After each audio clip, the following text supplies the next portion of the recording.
Assalamu alaikum, you are watching Ariba Fatma from channel New BS Education. Today we will cover a topic from Cross-Cultural Communicational and Translational Skills EWRT 102. Topic of our today's discussion is revising the translation. सबसे पहले हम देखेंगे कि what is a translation. So a translation is something मतलब जब आप एक language से किसी piece of text को दूसरी लैंग्वेज में कन्वर्ट करते हैं तो उसे हम ट्रांसलेशन कहते हैं। फिर जब हम लोग ट्रांसलेशन का प्रोसेस कर रहे होते हैं तो उसमें हम लोग कुछ स्टेप्स को अपनाते हैं, कुछ हमारे पास प्रोसीजर्स आते हैं। तो जिनमें एक होता है कि जब हम इनिशियल ड्राफ्ट को रिवाइज कर रहे होते हैं, उसे प्रूफ रीड कर रहे होते हैं। So how can we revise a translation, how can we revise that initial draft of the translation. तो उसके लिए आज हमारा जो ये वाला टॉपिक है इसमें हम देखेंगे कि how can we revise the translation.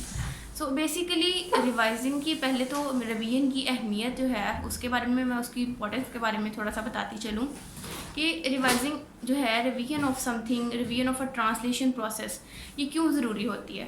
It is very necessary because जब आप मतलब ट्रांसलेशन कर रहे हैं तो आपको नहीं पता कि कौन सी चीज़ का मीनिंग जो है वो लिटरल में सही आ रहा है या फ्री ट्रांसलेशन में सही आ रहा है या उसके लिए आप लोगों को इडियोमेटिक ट्रांसलेशन करनी पड़ेगी। सो मतलब आपको उसमें रिवीजन पे जाना पड़ता है। आपको एक दफ़ा उसकी ऑथेंटिसिटी चेक करने के लिए, उसकी एक्यूरेसी चेक करने के लिए उसके मतलब हर पहलू से, हर एस्पेक्ट से उसे देखना पड़ता है। So for that reason revision is very important. तो इसमें रिवीजन की इम्पोर्टेंस पे एम्फसाइज करते हुए यूरोपियन कमेटी ऑफ स्टैंडर्डाइजेशन उनकी 2006 की एक सेइंग है कि जब ट्रांसलेशन सर्विस प्रोवाइडर ट्रांसलेशन कर रहा हो तो उसके लिए ये बात मस्ट है कि वो ट्रांसलेशन को एक दफ़ा या दो दफ़ा या जितनी दफ़ा नीडेड हो रिवाइज लाजमी करे। और फिर रिवीजन जो है ये ज़्यादा अच्छी बात क्या है कि जो रिवाइज़र है वो it should be a person other than the translator, यानी जो ट्रांसलेशन कर रहा है उसने तो एक दफ़ा अपने आइडियाज़ वगैरह दे दिए हैं in the initial draft. So अब जब रिवाइज करना है तो it is better to consult with a person other than the translator, मतलब यहाँ पे एडिटर आएगा। Because a person who write something in मतलब जो ओरिजिनल में काम लिख रहा है कुछ, मतलब उसकी कोई तसनीफ़ है तो उसे हम ऑथर कहते हैं। फिर अगर कोई उसका तर्जुमा कर रहा है किसी और ज़ुबान में उसे हम ट्रांसलेटर कहते हैं। फिर उसके बाद अगर उसमें कोई चेंजिंग ला रहा है other than the author and the translator तो फिर हम वो कोई भी हो उसे हम एडिटर बोलेंगे। So editor can be a peer, editor can be a teacher, editor can be a student. इसी तरह से एडिटर कोई भी मतलब एक कोलैबोरेटर हो सकता है आपका। तो इसमें फिर आगे हम लोग जब रिवीजन में या किसी भी चीज़ की राइटिंग में या ट्रांसलेशन में जब हम लोग कुछ उसमें क्यूरोसिटी पैदा करना चाह रहे हों तो उसमें हम क्या करते हैं, हम उसमें न्यू रेट्रिक फार्मूला यूज़ करते हैं। So what is the new rhetoric formula.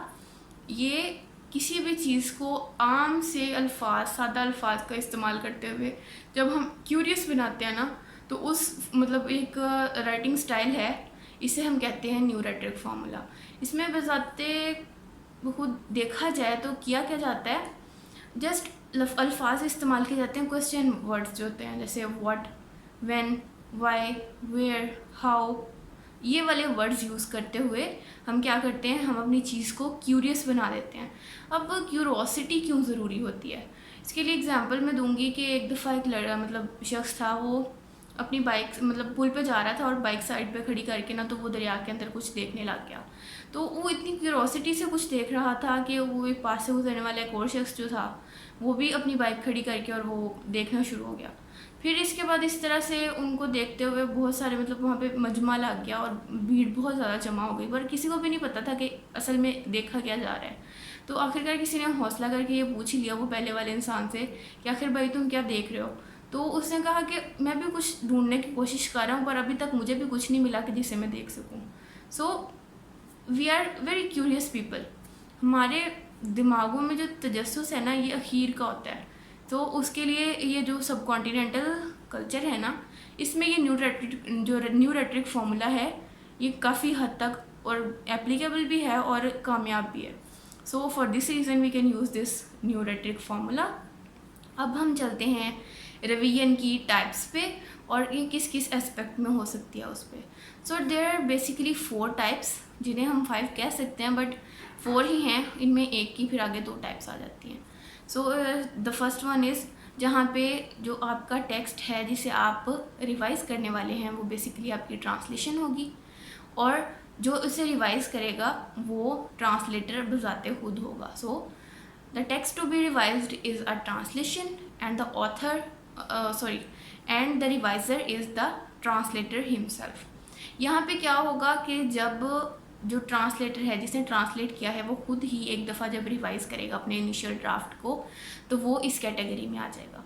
फिर हमारे पास सेकंड पॉइंट आता है जिसमें हम कहते हैं कि the text to be revised is the translation and the person who is revising the draft is not the translator. So यहाँ पे कोई और एडिटर आ रहा है। फिर एडिटर के आगे 2 टाइप्स हम लोग कर सकते हैं, जिसमें एक है कि एडिटर जो है वो ट्रांसलेटर का पीयर होगा, और पहली टाइप ये है यानी यहाँ पे एडिटर का मतलब कोई भी फेलो, उसका एज फेलो हो सकता है, उसका क्लासमेट हो सकता है, उसका जो एक मतलब किसी भी तरह से जिसका उसके बराबर प्यार है ना, मतलब उसके सेम डिपार्टमेंट का हो सकता है, उसके सेम फील्ड का हो सकता है, उसका कोई कोलीग हो सकता है, इस तरह से मतलब जितने भी या एज फेलो हो सकते हैं तो वो सारे के सारे पीयर्स में आते हैं जो आपके साथी होते हैं बेसिकली।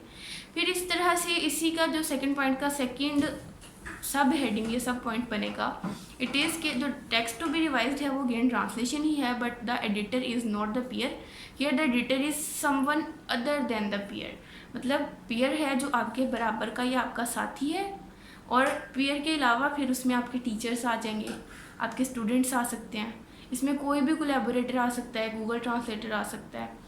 फिर इस तरह से डिफरेंट आप ऑनलाइन जो टूल्स हैं उन्हें कंसल्ट कर सकते हैं, आप किसी डिक्शनरी से देख सकते हैं, आप किसी लाइब्रेरी से कंसल्ट कर सकते हैं, आप कोई लाइब्रेरियन किसी से कंसल्ट कर सकते हैं। So any person any thing other than your peers are concluded in this category. तो यहाँ पे हमारी 2 कैटेगरीज हो गई।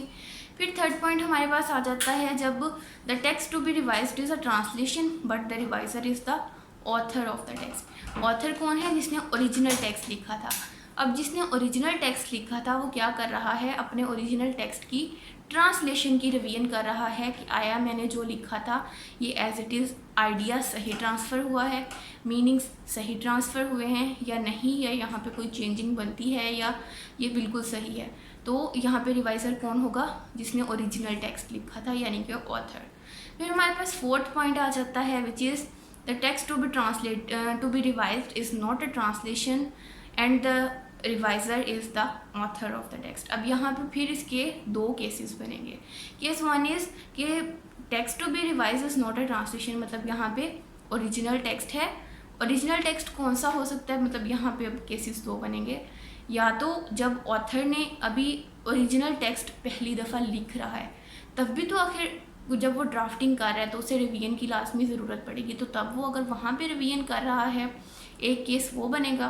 फिर सेकंड केस इसका बनेगा कि जब यहाँ पे थोड़ा समझने की ज़रूरत है, फिर टर्मिनोलॉजीज आ रही हैं। सो जब ऑथर ने एक दफ़ा ओरिजिनल टेक्स्ट लिख दिया, फिर उसके बाद उसकी ट्रांसलेशन की किसी ट्रांसलेटर ने, फिर उसको आगे से किसी ट्रांसलेटर नंबर 2 ने अगेन ओरिजिनल लैंग्वेज में ट्रांसफ़र कर दिया। सो वो ओरिजिनल टेक्स्ट नंबर 1 था, अब ये ओरिजिनल टेक्स्ट नंबर 2 बन जाएगा, बिकॉज़ इनमें दोनों में कोई ना कोई डिफरेंसेस होंगे। सो इसकी सूटेबिलिटी को चेक करने के लिए अगेन जो ओरिजिनल ऑथर है वो इसकी सूटेबिलिटी को चेक करेगा, इसे रिवाइज करेगा, इसे प्रूफ रीड करेगा। सो ये हमारा लास्ट केस है। आई होप आप लोगों को समझ आ गई होगी। तो अगर कोई आप लोगों का क्वेश्चन है तो you can ask in the comment box.